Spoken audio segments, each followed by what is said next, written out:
नमस्कार, रूबरू चैनल पर आप सभी को स्वागत है। और आज हमारे साथ मौजूद है दिल्ली से मैम। आपके शुभ नाम? सुजाता रहेगा। मैम, आप किसी पार्टी से बिलोंग करते हैं? नहीं, मैं किसी पार्टी में। तो मैम, सबसे अच्छा आपके लिए कौन सी पार्टी है अभी तक? बात सबसे अच्छी पार्टी की नहीं है, बात उस पार्टी की है, सिर्फ उस पार्टी की जो देश के लिए काम करती है। बाकी सब पार्टी अपने लिए काम करती है। जैसे?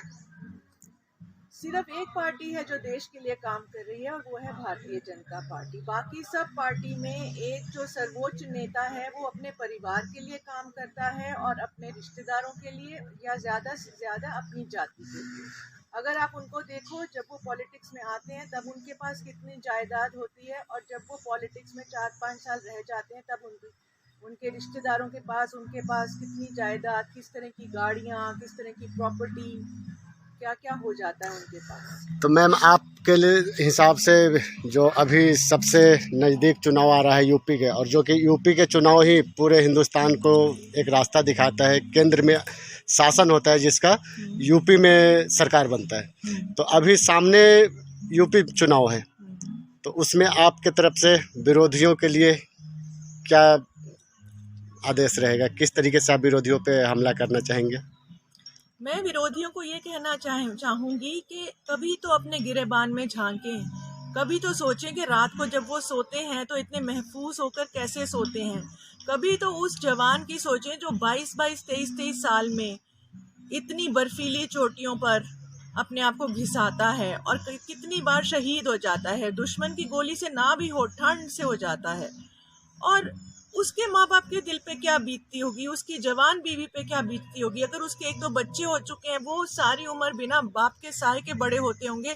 कभी तो देश की और कभी तो उन जवानों की सोचा कीजिए। मैंने अपनी उम्र में नहीं देखा किसी भी पार्टी को कि उन जवानों का ध्यान रखे या उनका मनोबल बढ़ाए। और एक तरफ भारतीय जनता पार्टी है, आप देखिए मोदी जी अपनी हर दिवाली जवानों के साथ मनाते हैं।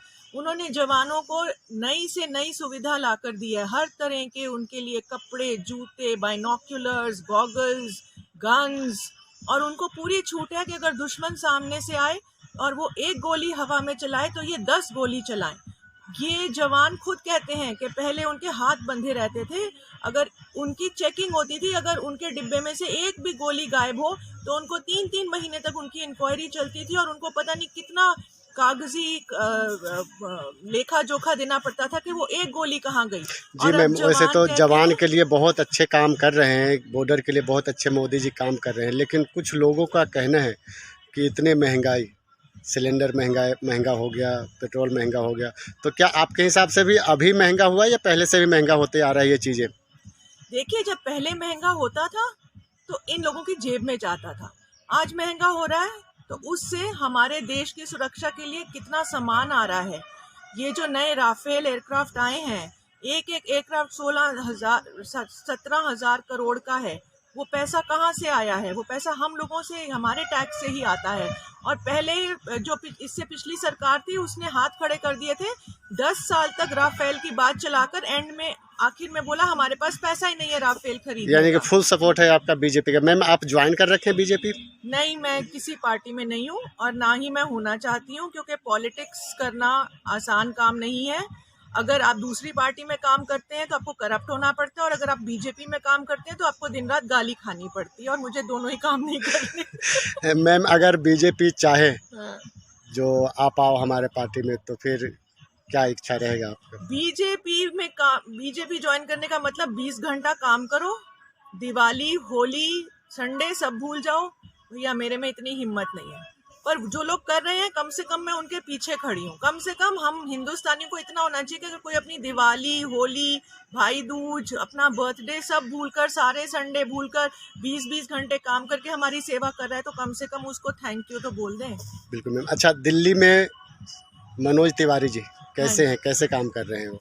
मनोज तिवारी जी, मुझे नहीं लगता उस तरह से लोगों में बीजेपी के लिए सपोर्ट खड़ा कर पा रहे हैं, क्योंकि लोग अभी भी पता नहीं क्यों आम आदमी पार्टी को ही ज़्यादा पसंद कर रहे हैं। आपके अनुसार अभी भी आप पार्टी को ही ज्वाइन कर रखे हैं बहुत सारे दिल्ली में, क्योंकि 2 बार तो सरकार बना लिया उन्होंने, लेकिन तीसरी आम बार आदमी पार्टी का क्या है कि वो जो ये फ्री बस दे दी उन्होंने, उसमें तो सारी औरतें उनकी तरफ हो गई, क्योंकि औरतें क्या करती हैं, अपना सुबह सुबह आदमियों के लिए टिफिन बनाया, बच्चों के लिए टिफिन बनाया, सबको स्कूल और ऑफिस भेजा और किसी भी बस पे चढ़ के घूमने निकल गई।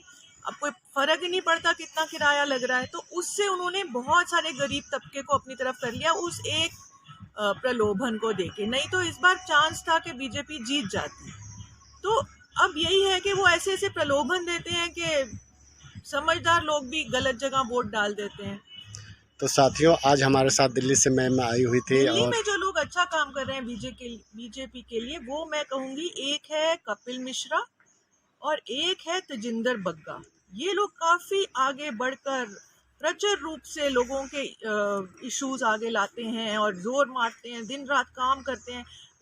कपिल मिश्रा ने तो अकेले ने, जब दिल्ली में इलेक्शंस के बाद, वो शाहीन बाग के बाद जो आग लगनी शुरू हुई थी मुस्लिम इलाकों में, उस अकेले आदमी ने पता नहीं कितने मोहल्ले के हिंदुओं को बचा लिया था। जाके और हिंदुओं से पूछो, वो खून के आंसू रोते हैं। वो कहते हैं अगर कपिल मिश्रा ना होता आज हम लोग कट चुके होते। जी मैम, बहुत बहुत धन्यवाद जो हमारे चैनल पे आए। मैम, मेरे चैनल के लिए आप जनता को प्रेरित करेंगे सब्सक्राइब, लाइक, शेयर करने के लिए? हम जरूर करेंगे। आपसे बात करके बहुत अच्छा लगा अरुण जी, धन्यवाद। धन्यवाद मैम, मुझे भी बहुत अच्छा लगा। आप जैसे महिलाएं और देश के लिए इतने सोचते हैं, तो दिल से धन्यवाद मैम। आपका भी बहुत बहुत धन्यवाद।